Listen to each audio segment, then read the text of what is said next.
नमस्कार। सुरेश कौशल आस्ट्रोवाणी में आपका स्वागत है। मैं आज आपके साथ में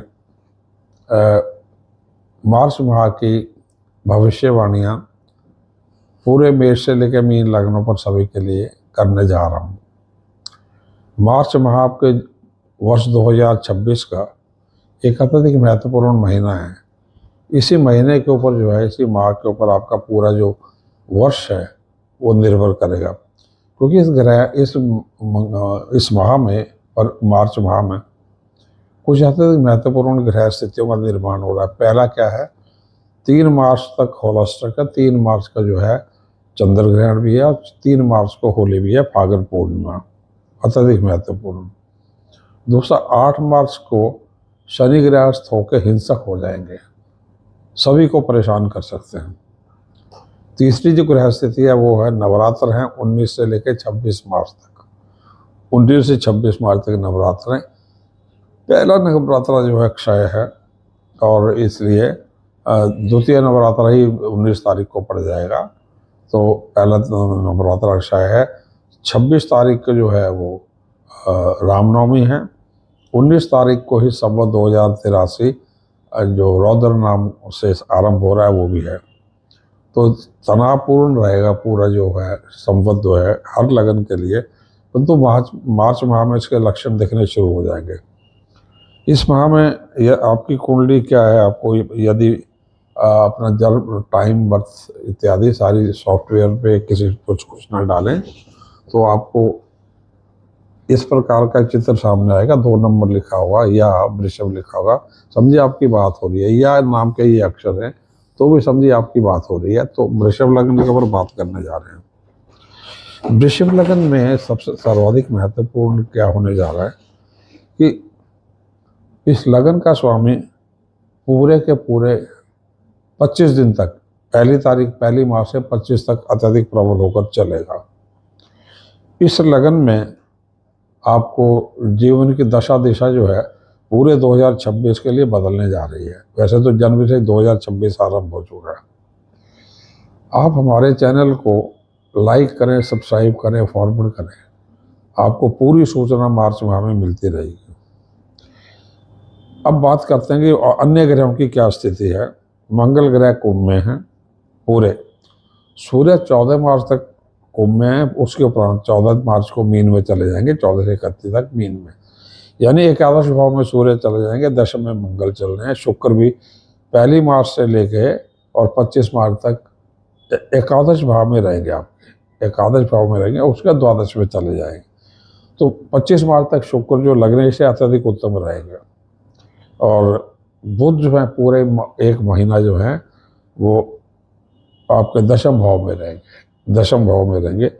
तो 25 मार्च तक जो है आपके ये पहली मार्च से जब समय आरंभ हो रहा है तो बुध, सूर्य और मंगल, राहु, ये सारे के सारे ग्रह जो है दशम भाव में हैं।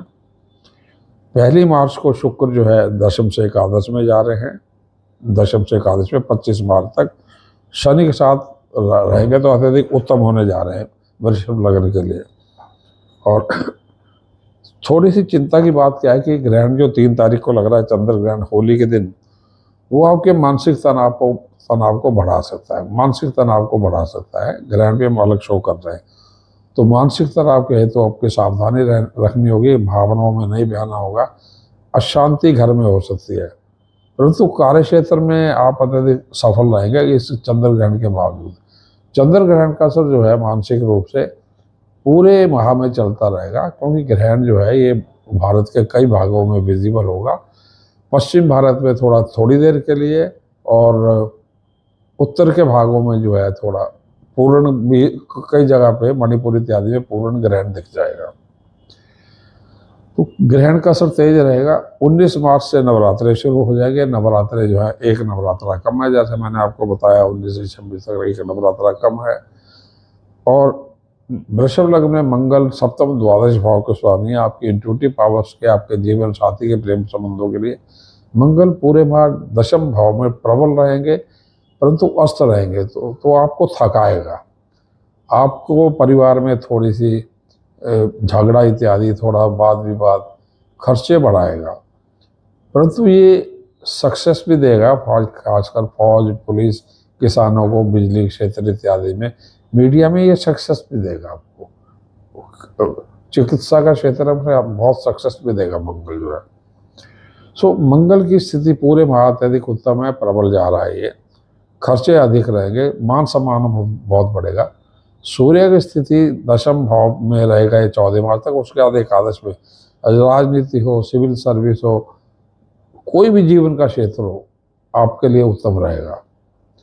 इस माह में मीडिया, एडवर्टाइजिंग, सॉफ्टवेयर इंजीनियरिंग इत्यादि का, आर्टिफिशियल इंटेलिजेंस का जो फील्ड है, और साथ में हर प्रकार से जो है आपको लाभ मिलते रहेंगे। आपको बहुत मौके मिलेंगे, नई नौकरी की, नए व्यापार के मौके मिलेंगे। नौकरी में है तो उन्नति के संकेत मिलेंगे। सरकारी नौकरी में अत्यधिक उत्तम रहेगा। केवल आपको क्रोध से बचना है। और वर्क प्लेस पे आपको थोड़ा सा नियम, आचरण इत्यादि अपना अत्यधिक शुभ रखना होगा।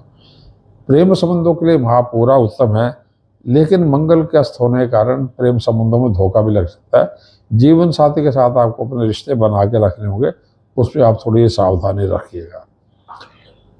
बुध जो है बहुत अच्छा है, इसलिए आपके लिए धन के लिए, संतान के लिए, मानसिक सोच के लिए, क्रिएटिविटी के लिए बहुत अच्छा रहेगा। तो धन की स्थिति अच्छी रहेगी।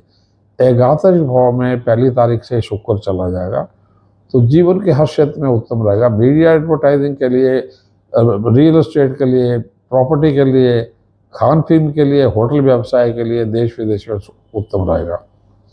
पूरे माह आपको पूजा पाठ में मन लगेगा, परंतु 8 मार्च के शनि के अस्त के कारण आपका थकान रहेगी, सुस्ती रहेगी। आपसे कभी कभार चूक हो सकती है पूजा पाठ अपनी नियमावली में, उससे बचें।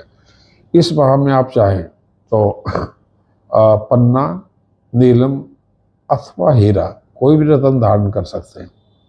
सूर्य नमस्कार योग करना पूरे माह, क्योंकि शनि अस्त हो जाएंगे। सूर्य और शनि की लड़ाई आपस में बहुत चलेगी। माता पिता के संबंधों को देखना, कार्य क्षेत्र में अपने संबंधों को बना के रखना, अपने क्रोध को नियंत्रण में रखना, छोटी मोटी दुर्घटना से अपने को बचा के रखना, ये सब कुछ चल सकता है।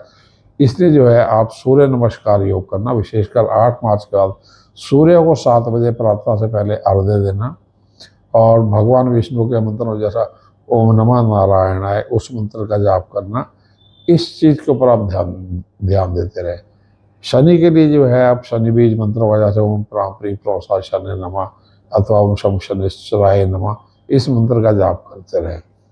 तो पन्ना, हीरा और नीलम इत्यादि इस माह में धारण कर सकते हैं, परंतु पूरे 30 दिन मांसाहार, मद्यपान इत्यादि से बचें। नवरात्रों में आप देवी के किसी भी रूप का पूरे ध्यान से जाप करें, पूरे ध्यान से जाप करें, और भक्ति से आशीर्वाद मांगे कि शनि को शांत रखे वो 31 तारीख तक, और पूरे वर्ष शनि को शांत रखे, क्योंकि शनि आपको बहुत लाभ देने जा रहा है। केवल जब ये अस्त रहेगा 8 मार्च से 11 अप्रैल में, तो थोड़ा तनाव दे सकता है, परंतु आपकी वृद्धि होने जा रही है, आप आगे बढ़ते जा रहे हैं जीवन में हर प्रकार से। इसलिए ये सारे उपाय आप कर सकते हैं। हाँ, क्योंकि शनि खराब है और शुक्र भी एकादश भाव में, भगवान कृष्ण के वो ग्रह हैं। शनि भगवान शंकर के 11 गणों में से एक है, मंगल भी 11 गणों में से एक है। तो नवरात्र की पूजा आपको अत्यधिक लाभ देगी, क्योंकि 3 तारीख को ग्रहण है, फिर 8 को शनि अस्त है, और नवरात्र आ रहे हैं 19 से। पूरे मास में मांसाहार, मद्यपान इत्यादि, विशेष करके मछली के भक्षण से दूर रहे।